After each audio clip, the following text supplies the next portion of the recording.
The city of Rome in the 1st century after Christ was a place of dazzling grandeur and suffocating corruption, where marble palaces gleamed beneath the sun, and the shadows of intrigue wound like serpents through every corridor of power. At the heart of this imperial world stood a woman whose name has echoed across centuries, both reviled and whispered with fascination. Valeria Messalina, wife of the Emperor Claudius. She was young, beautiful, and clever, yet also reckless in ways that would one day doom her. Her story is one of pleasure pursued without restraint, betrayal committed without hesitation, and a hunger for power that proved insatiable. To understand Messalina, one must first see the world she inhabited. Rome was no longer a public of stern senators and citizen soldiers. It was an empire ruled by one man, and that man's household determined the fate of nations. Behind the pageantry of triumphs and sacrifices, the real battles were fought in bedrooms, gardens, and council chambers.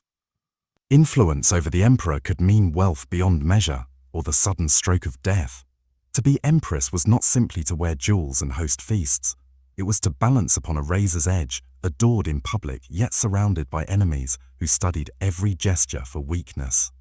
Messalina was born into the proud Valerian family, one of the most ancient and respected lines of Rome.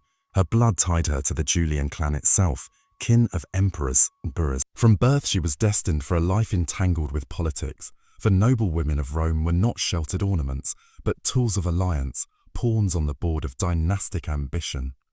Little is known of her early childhood, but we may imagine a girl growing up among marble colonnades, schooled in the arts of rhetoric, music, and dance, her future always shadowed by the expectation that she would serve the glory of her family. When Claudius, uncle to the boy Emperor Caligula, required a wife to strengthen his standing, Messalina became his bride.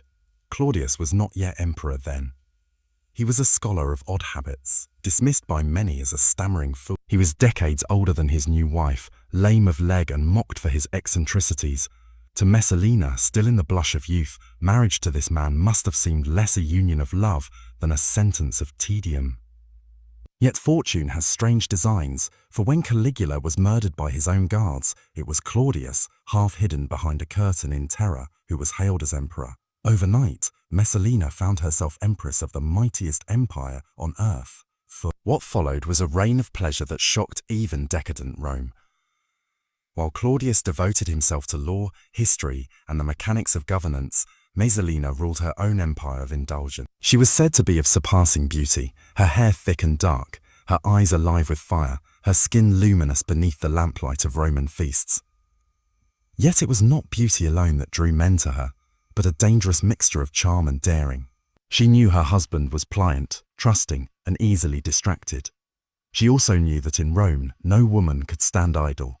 Power had to be seized before another snatched it away. The gardens of Lucullus, which she claimed for her own, became the stage for her escapades. Here fountains splashed among rose bushes, and banquets stretched until dawn, the tables groaning with exotic fruits, oysters and wines from the corners of the empire. Senators and knights, generals and poets all passed through these gates, and Messalina welcomed them with a warmth that was more than political. It was whispered that her desires were boundless, that she tested her lovers as if they were gladiators in an arena, always demanding more, never satisfied. The gossip grew so wild that later historians claimed she once challenged Rome's most notorious courtesan to a contest of endurance, and that by dawn Messalina emerged triumphant, her appetite unquenched even by dozens of partners. Such tales may be embroidered by scandal, but their persistence reveals how Rome viewed its empress, as a woman consumed by lust and unchecked by shame. Yet to dismiss her as merely wanton is to miss her cunning. Each affair was not only pleasure, but also a tool. Lovers became allies bound to her through intimacy. Gifts and appointments flowed from her hand, always at Claudius's oblivious command. A senator who pleased her might find himself governor of a province. One who spurned her could be ruined by a whisper in the emperor's ear. She understood the machinery of court as well as any man, and she wielded her body as an instrument of politics no less sharp than a legionnaire's sword. Messalina also bore Claudius children, cementing her hold on power. Their daughter Octavia would one day wed Nero, while their son Britannicus was hailed as heir to the throne. To many Romans, this ensured her position beyond challenge, for she was not only empress but mother of the imperial future. Yet the irony of Rome's history is that security breeds daring, and daring breeds downfall. Her betrayals grew bolder as her confidence swelled. She humiliated senators by seizing their wives for her own purposes, even arranging marriages between powerful men and women she desired, only to later take the brides for herself. She confiscated estates under false charges, enriching her allies while crushing rivals. Rome became her playground, and Claudius, ever trusting, either ignored or never saw the extent of her schemes. He spent long hours in study, writing his histories, content to leave domestic matters to his young, radiant wife. To the outside world, it seemed he was bewitched, too weak to question her. But beneath the surface, resentment simmered. The Senate feared her whims. Noble families whispered that no man's wife was safe from her clutches.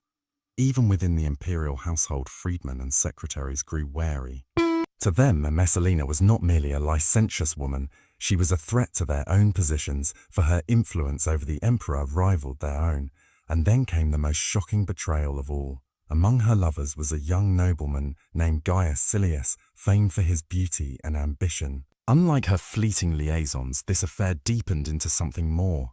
Silius was not content with stolen knights. He dreamed of empire. Whether out of passion or reckless calculation, Messalina agreed to a scheme so audacious it seems almost madness. She would marry Silius in a public ceremony, while still the lawful wife of the emperor. Some sources claim Claudius was away in Ostia during the event, others that he was simply unaware. Regardless, Messalina walked down the aisle with another man in a wedding that mocked the very foundations of Roman order. This act could not remain hidden. The imperial household erupted in alarm. To them, it was not merely adultery but treason. For if Messalina was wife to Silius, then Britannicus was bastard, Claudius dishonored, and the throne itself in jeopardy. The freedmen who served Claudius, Narcissus chief among them, acted swiftly. They rushed to the emperor, revealing the enormity of his wife's betrayal. At first he could scarcely believe it, for Claudius, in his scholarly innocence, still trusted the woman he loved. But as evidence mounted, his grief hardened into fear. Messalina and Silius must die, or the empire itself might fracture. The news of Messalina's betrayal travelled through Rome like a lightning strike in a dry forest. In whispered corridors of the Palatine Palace, freedmen and secretaries exchanged urgent glances, while senators who had once bowed before the empress now trembled at the thought of her ambition. The marriage to Gaius Silius had crossed a boundary that even decadent Rome could not ignore. This was no longer the private mischief of a lustful woman, but an act of treason that mocked the emperor himself. Claudius, as always, had been the last to know, fode se know. The freedman Narcissus, ever watchful, chose the moment carefully. He approached the emperor with trembling lips, for to speak ill of the empress was to risk his own life if Claudius refused to believe. But Narcissus had little choice. The wedding had been witnessed by too many, the scandal too large to be suppressed. At first, Claudius listened with a kind of dazed disbelief. His mind, trained to the study of history and law, recoiled from the thought that his own wife, his young, beautiful Messalina, mother of his children, could so betray him. He asked again and again whether this could be a mistake, whether his enemies had invented the tale to poison him against her.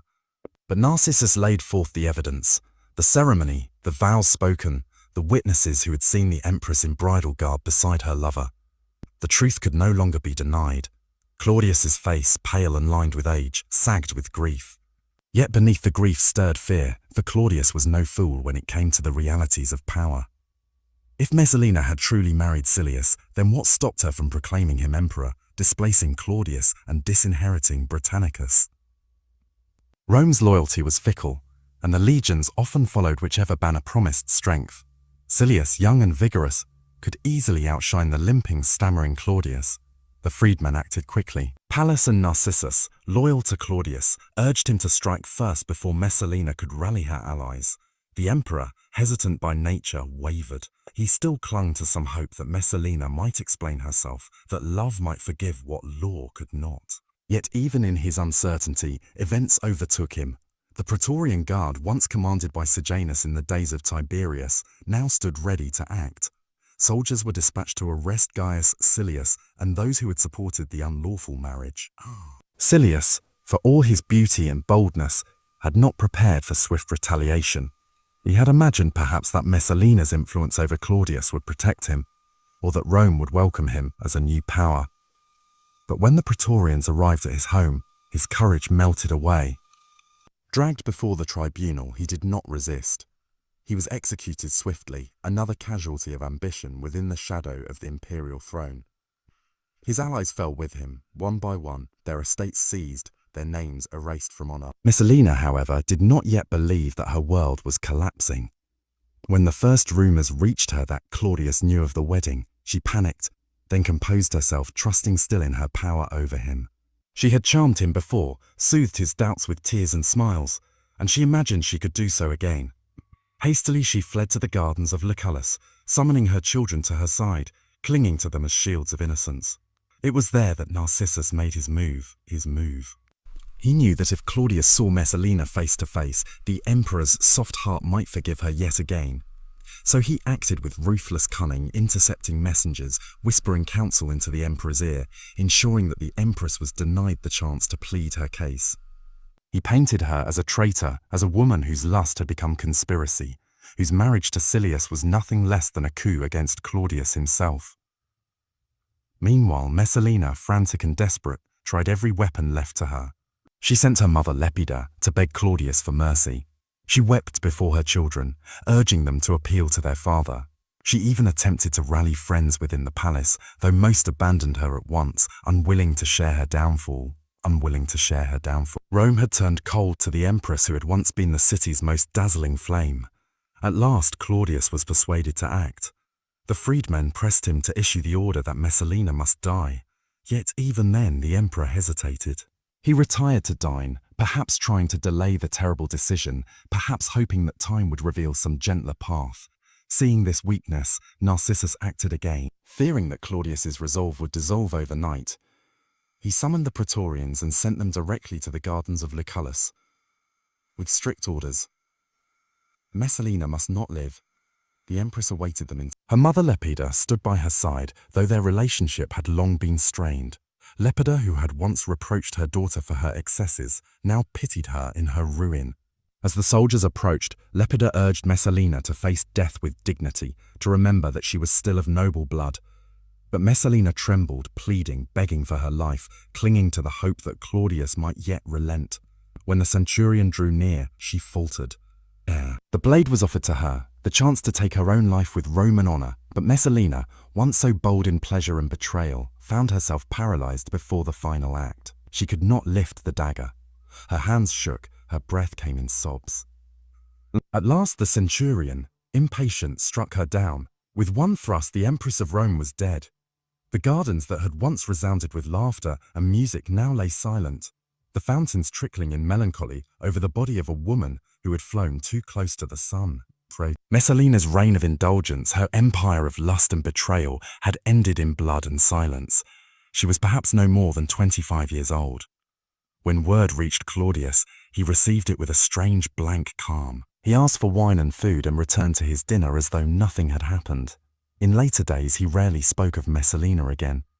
The Senate, eager to flatter the emperor, decreed her name erased, her statues toppled, her memory condemned. Yet memory has a way of surviving decree, and her story has lived longer than any law of Rome.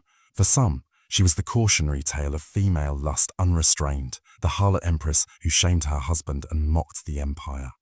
For others, she was a victim of her youth, married to an old man, trapped in a world where her only weapons were her beauty and her body, and destroyed by the very appetites that Rome itself encouraged.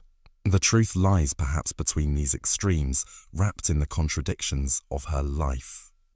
She was both powerful and powerless, adored and despised, a woman of flesh and desire caught in the machinery of empire. The death of Messalina did not end her presence in Rome. Though her body had been struck down in the gardens, her shadow lingered, etched into the marble corridors of the Palatine Palace, whispered in the chambers of senators, and haunting the troubled mind of Claudius himself. For Rome had a habit of remembering its scandals longer than its triumphs, and the fall of an empress was more captivating than the conquest of a province. In the days immediately after her execution, there was a strange silence across the city. The people who had once marveled at her beauty and mocked her indulgences now spoke in hushed tones, uncertain of how much could safely be said. To praise her was to risk angering Claudius.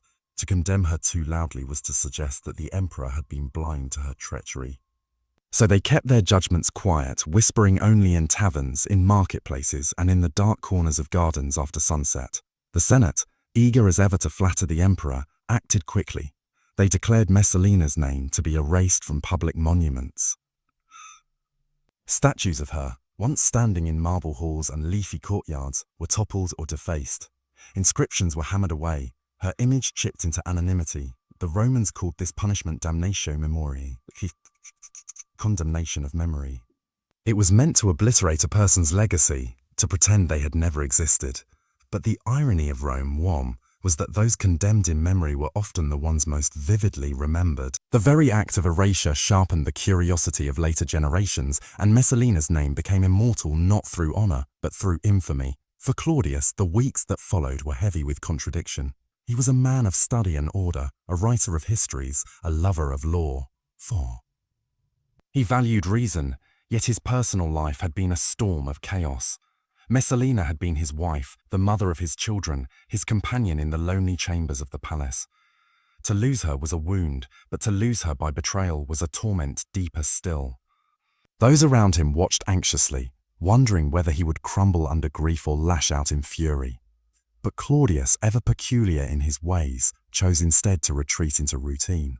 He dined, he worked, he wrote. He wrote as if to drown the memory of Messalina in the tide of daily tasks. And yet, traces of her lingered everywhere. Her children, Octavia and Britannicus, moved through the palace like living reminders of her.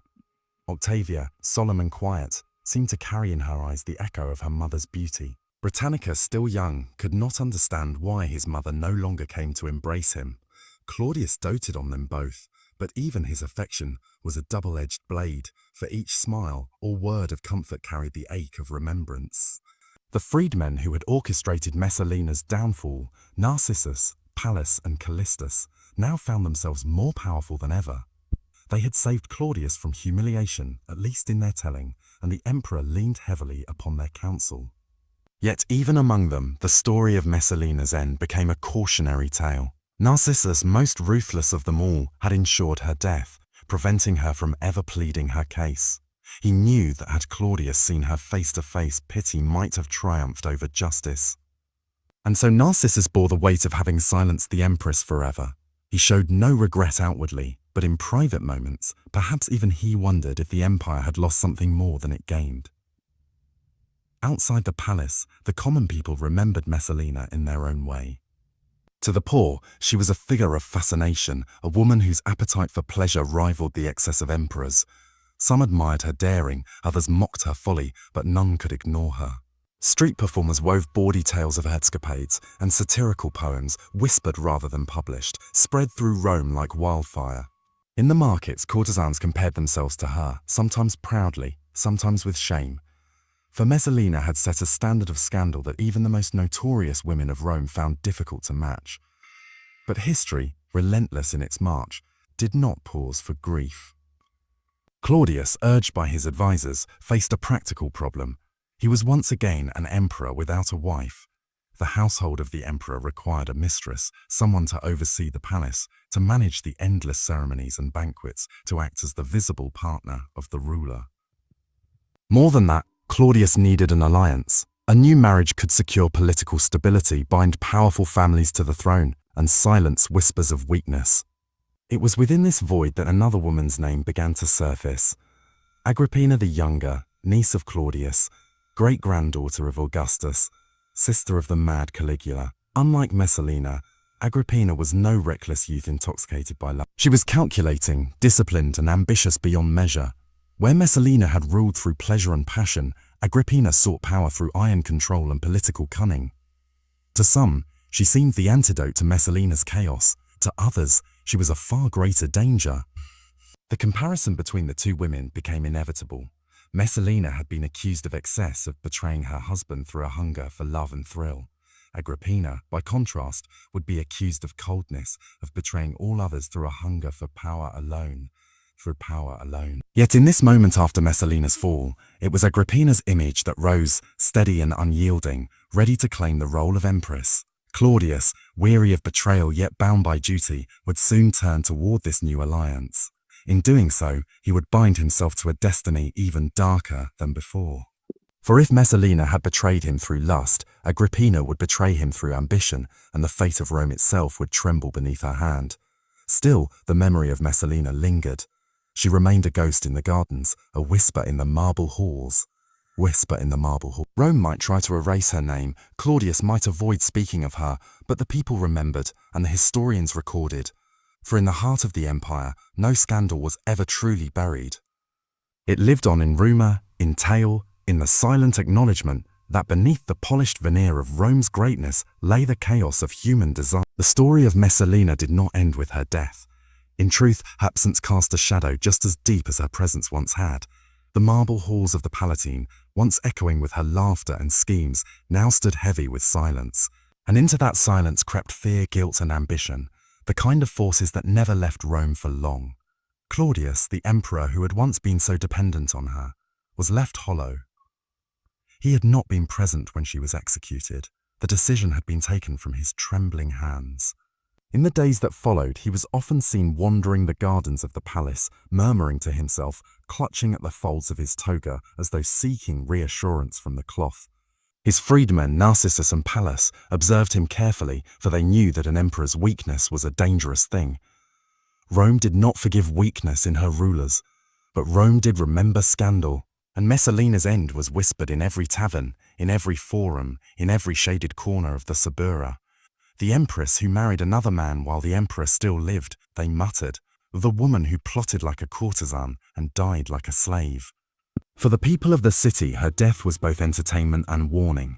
To the aristocracy, it was proof that the palace was as dangerous as the arena, and to the palace itself, it was an open wound. Claudius was not a man built for solitude. He was not the kind of emperor who could rule without a partner at his side. His first marriages had failed or been broken, and in Messalina he had found not just a wife, but an energy that had carried him forward, however disastrously. Without her, he faltered. At meals he was distracted, sometimes staring at the empty place where once she had sat, sometimes speaking of her as though she still lived. The court trembled at this. The emperor's memory of Messalina was a dangerous thing. There were children, of course.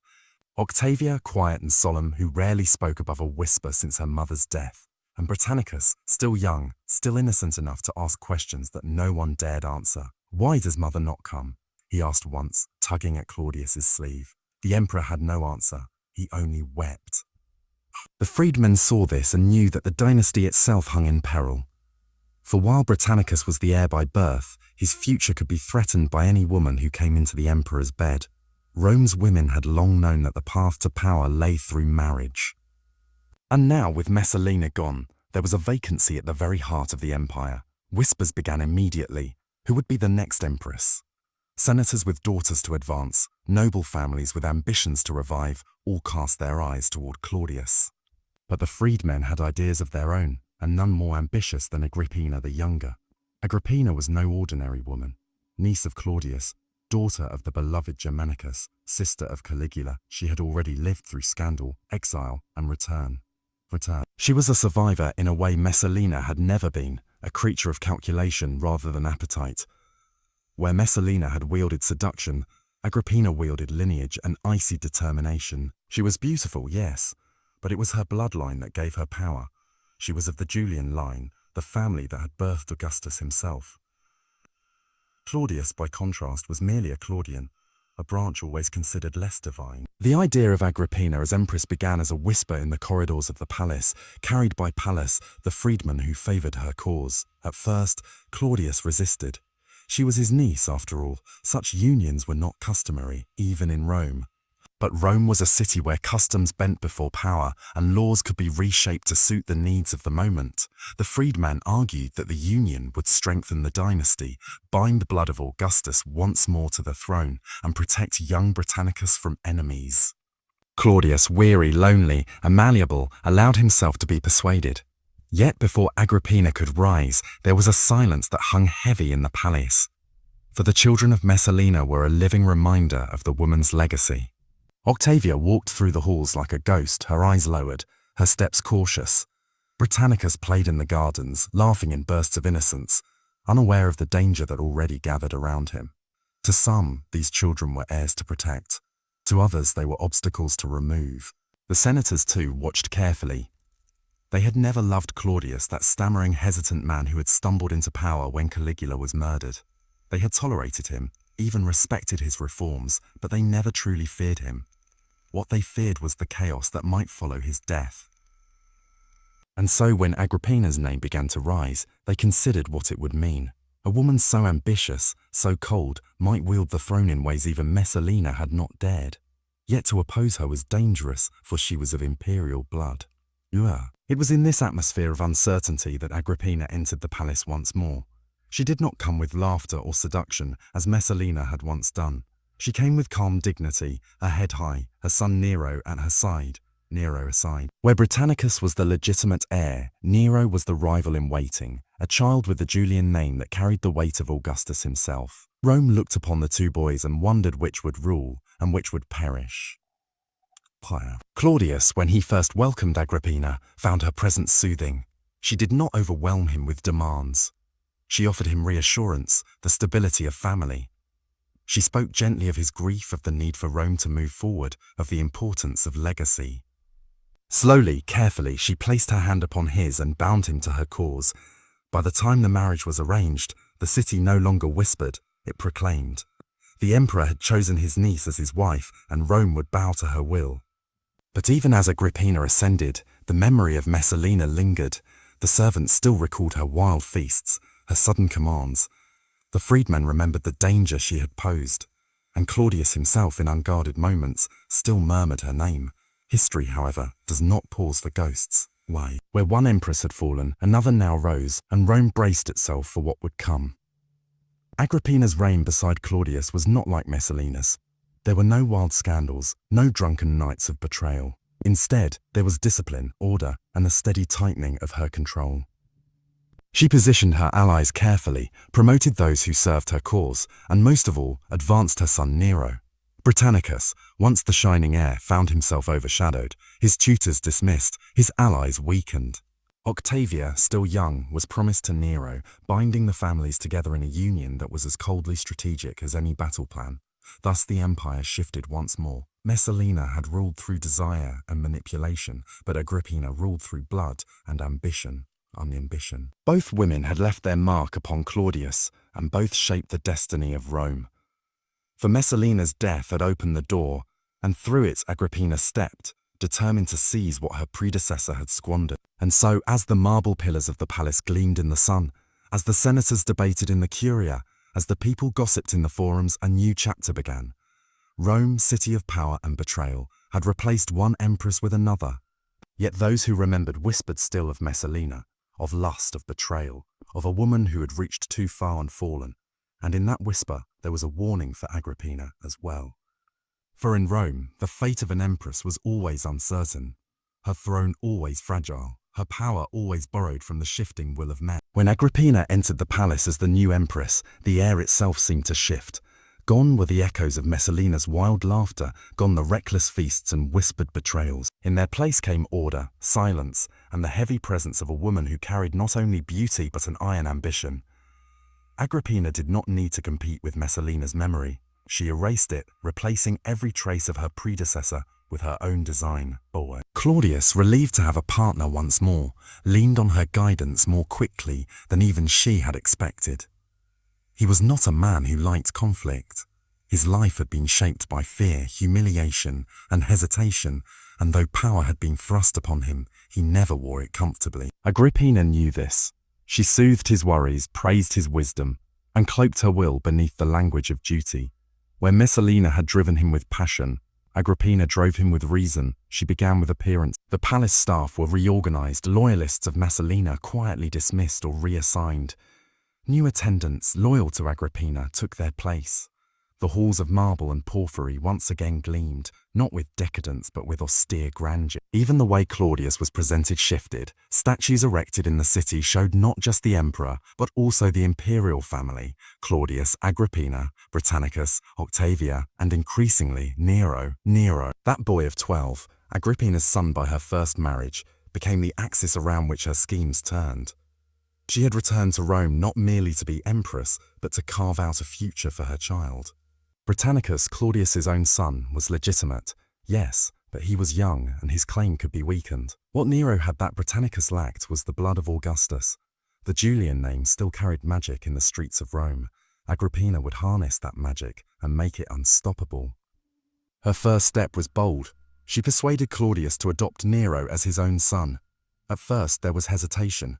Why should Claudius displace his own child? But Agrippina argued that adoption was not displacement. It was reinforcement. With Nero as co-heir, the dynasty would be doubly secure, for should fate strike one child, the other would remain. She spoke of unity, of strength, of legacy, and she pressed her case not only in private, but in public, calling upon senators to endorse the adoption, presenting it a gift to Rome itself. The Senate, though reluctant, bowed to her will. The law was adjusted, the ceremony arranged, and Nero became son of Claudius. In that moment, the fate of Britannicus shifted. He was no longer sole heir. He was now a boy with a rival, one older, one blessed with the Julian name, one whose mother ruled the palace with unwavering control. Octavia too was drawn into Agrippina's web. Barely a teenager, the girl was promised as a bride to Nero. Brother and sister by adoption would become husband and wife, binding Claudius's bloodline to Agrippina's son. The union was cold, loveless and calculated, but in Rome, marriage was seldom otherwise. To the child Octavia, it was another burden placed upon her already fragile shoulders. To Agrippina, it was the crowning move of her strategy. All this Claudius accepted. Perhaps he did so out of weariness, perhaps out of genuine belief in Agrippina's arguments. He was, after all, a man of scholarship more than instinct, a man who read books of law and history and trusted in their order. Agrippina provided him with the sense of order he craved. But outside the palace, murmurs began to rise. The people of Rome, ever sharp in gossip, questioned the union of uncle and niece. Though the Senate had sanctioned the marriage, many whispered of its unnaturalness. Some muttered that Agrippina had bewitched the emperor, that she had ensnared him as Messalina once had. But the whispers could not halt her progress. Rome was a city that bowed before results, and Agrippina delivered results. Grain flowed steadily into the city, games were held, the treasury balanced, and the emperor seemed steady at last. But stability in Rome was always fragile. Beneath the calm, tensions brewed. Britannicus grew older, and with each passing year his claim became more dangerous to Agrippina's designs. The boy was gentle, perhaps too gentle for the ruthless world he had been born into, but there were those who looked to him with hope. Tutors spoke of his intelligence, his fairness, his resemblance to his father in youth. The Praetorians too had not forgotten that he was the natural heir. For Agrippina, every smile Britannicus received was a threat. Nero, by contrast, blossomed under her care. He was trained in rhetoric, music, and philosophy, groomed not only as a future emperor, but as the embodiment of Roman culture. Seneca, the philosopher, was brought in as his tutor, shaping him into a figure who could charm both Senate and people. Where Britannicus was sheltered, Nero was showcased. The difference did not go unnoticed. Claudius, caught between the two boys, often faltered under these. He loved Britannicus, of that there was no doubt. But Agrippina's presence was constant, her voice firm, her reasoning unrelenting. She reminded him of dangers, of conspiracies, of the need for strength. Slowly, she convinced him to see Nero not as a rival to his son, but as a safeguard. Yet in unguarded moments when Britannicus laughed or clung to his father's hand, Claudius wept. Those tears Agrippina ignored, for she had no use for sentiment. The Senate too was reshaped. Agrippina attended sessions, seated at Claudius's side, veiled in dignity yet unmistakably present. No empress before her had dared such a thing, but she made it appear as duty rather than ambition. Senators who resisted her influence found themselves isolated, their voices drowned out by her allies. She rewarded loyalty with favors, punished hesitation with silence. In time, the Curia itself bent to her will. And yet, as all Rome knew, power was never secure. The more Agrippina rose, the more enemies she made. Rumors began to spread that Claudius, old and weary, might one day regret giving Nero so much prominence. Some whispered that he had begun to favor Britannicus again, that he spoke of preparing him for rule. Agrippina listened to these whispers with cold calculation. She had risen too far to be undone now. Her eyes turned toward the future. Claudius was aging, his health uncertain. Every illness, every stumble was noted. Agrippina prepared herself for the inevitable. Whether by nature or by design, she intended to see Nero on the throne before Britannicus could claim it. Thus, in the marble corridors of Rome, a silent war was waged. Not with armies or blades, but with whispers, marriages and decrees. Agrippina's empire was built not on passion, as Messalina's had been, but on strategy. Yet both women shared the same truth. In Rome, an empress could rise to dizzying heights, but her throne was never secure. And as Claudius looked upon his children, his wife and his empire, he must have felt the weight of it. He had survived treachery, scandal, and war, but within his own household, a storm was gathering. Britannicus, Nero, Octavia, these were not merely children. They were symbols, weapons, heirs to a world where blood was power and love was weakness. Agrippina knew it, the Senate knew it, and Claudius, in the deepest part of his weary heart, must have known it too. The empire waited, balanced on the edge of succession, and Rome, as always, prepared itself for betrayal. The years that followed Nero's adoption were years of transformation within the Roman palace. Agrippina the Younger, once merely the niece and then the wife of Claudius, had now become the most commanding woman in Rome. Not since Livia, the wife of Augustus, had an empress wielded such power. But even Livia had moved with subtle grace, cloaking her influence in whispers. Agrippina did not cloak hers. She stood at Claudius's side openly, attended the Senate, received foreign envoys, and placed herself into every affair of state. At first, the people marveled. They remembered Messalina with scandalous laughter, but Agrippina was no Messalina. She was disciplined, dignified, austere. Her robes were of the finest cloth, but her manner was restrained. She did not flaunt herself in revelry or debauchery. She projected authority. For many in Rome, she seemed the empress they had long desired. Noble, intelligent, serious, the very embodiment of Roman dignity. Yet beneath that dignity was ambition as sharp as any dagger. Agrippina had not fought her way back from exile, had not married her uncle, had not endured whispers of incest, only to see her son Nero cast aside. Every day, every hour she worked to secure his future. And with every success, young Britannicus, the natural-born son of Claudius and Messalina, was pushed further into the shadows. Britannicus had grown into a kind, bright boy. Those who knew him spoke of his gentle manners, his clear mind, his affection for his father. But he was also timid, lacking the ruthless spark that survival in the palace demanded. When Nero was paraded in public, praised by tutors and displayed in triumph, Britannicus was confined to private lessons and kept away from the forum. Claudius still loved him. There could be no doubt of that, but Agrippina controlled the stage and Britannicus rarely stood upon it. Claudius, now entering his 60s, grew weaker with each passing season. His health faltered, his speech, never smooth, became more laboured, his steps slowed. He still held the power of emperor, but he relied ever more on those around him. Agrippina made sure that every official near him was her ally.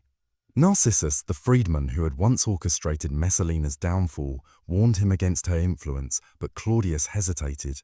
To oppose Agrippina would mean unravelling the careful order she had woven around his household, and Claudius dreaded chaos. Still, whispers reached his ears. Senators muttered that Britannicus was neglected. The Praetorian Guard, though loyal to the throne, had not forgotten that Britannicus was the legitimate heir.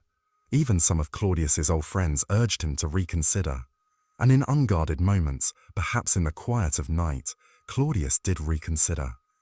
Some ancient historians would later claim that he even muttered words that could not be ignored. "It is my fate to suffer at the hands of my wives. When I have been killed, let all the world know it is by theirs."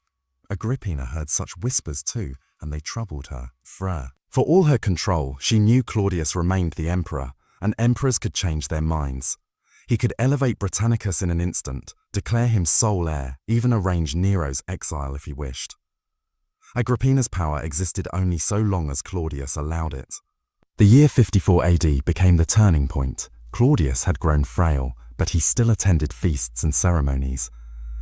At one such feast, Britannicus, now in his early teens, was seated at his father's side.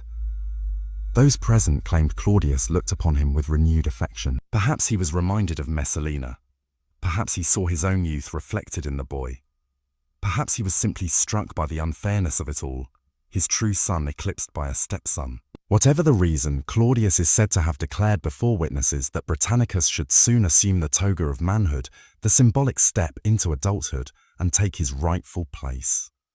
For Agrippina, this was a dagger to the heart of her plans. If Britannicus were recognized as a man, his claim would be undeniable. Nero's carefully staged adoption would crumble before the simple truth of blood. Something had to be done. In the autumn of that year, Claudius fell ill after a feast. The details were murky, clouded by rumor, but many believed that the mushrooms he ate had been poisoned. Some whispered of Locusta, a notorious poisoner in Rome, brought into Agrippina's service. Others claimed it was not the food, but a doctored potion meant to help his digestion. What is certain is that Claudius suffered a sudden violent illness, and though he lingered for days, his strength did not return. Agrippina managed everything. She kept visitors away from his bed, allowing only those loyal to her near. She spread the word that he was recovering, even as his body weakened. And when at last Claudius breathed his last, she was ready. The emperor was dead, but Rome would not be without an emperor. Before the death was even announced, Agrippina moved with precision. She rushed to the Praetorian camp with Nero at her side. Claudius's seal and ring were displayed. The guards, loyal to the throne but uncertain in the storm, were reminded that Nero had been adopted, named as heir, bound to Octavia, the emperor's daughter. Britannicus, though legitimate, was still a boy, not yet a man. Rome could not be left leaderless. It must have a ruler who could stand before the Senate, who could inspire the people, who could hold the armies. The Praetorians yielded. They acclaimed Nero, and by the time news of Claudius's death spread through the city, Nero was already proclaimed emperor. The Senate, always cautious, accepted what had already been decided. And Britannicus, the true son, was left behind in silence. Thus ended the reign of Claudius, and thus began the reign of Nero. But in truth, it was Agrippina who reigned. For the first years of Nero's power, she stood at his side, dictating policy, controlling appointments, even sitting beside him as he received embassies. Coins were minted with both their images, an unprecedented display of female authority. Agrippina had achieved what no Roman woman before her had. She had not merely influenced the throne, she had placed herself upon it. Yet the palace was uneasy. Nero, though young, was not blind. He knew he owed everything to his mother, but he chafed under her control. Britannicus still lived, a constant reminder of the shadow that hung over them all. And Rome itself watched with wary eyes, wondering how long such a balance could endure. Agrippina had won her war against Messalina's children, against Claudius, against the Senate itself, but in Rome victories were never final. Power was a tide that rose and fell, and those who rode it always faced the danger of being drowned by its return. For now, though, she stood supreme. The widow of an emperor, the mother of an emperor, the empress of Rome. Messalina's ghost was silenced. Claudius was gone. Britannicus was contained. And Agrippina, daughter of Germanicus, niece of Caligula, wife of Claudius, and mother of Nero, had achieved what few had dared to dream. But Rome whispered still, as it always did. It whispered of mushrooms and poison. It whispered of a boy named Britannicus. It whispered of a son who would one day turn against his mother. And in those whispers lay the truth. That betrayal, like ambition, never died in the city of Rome.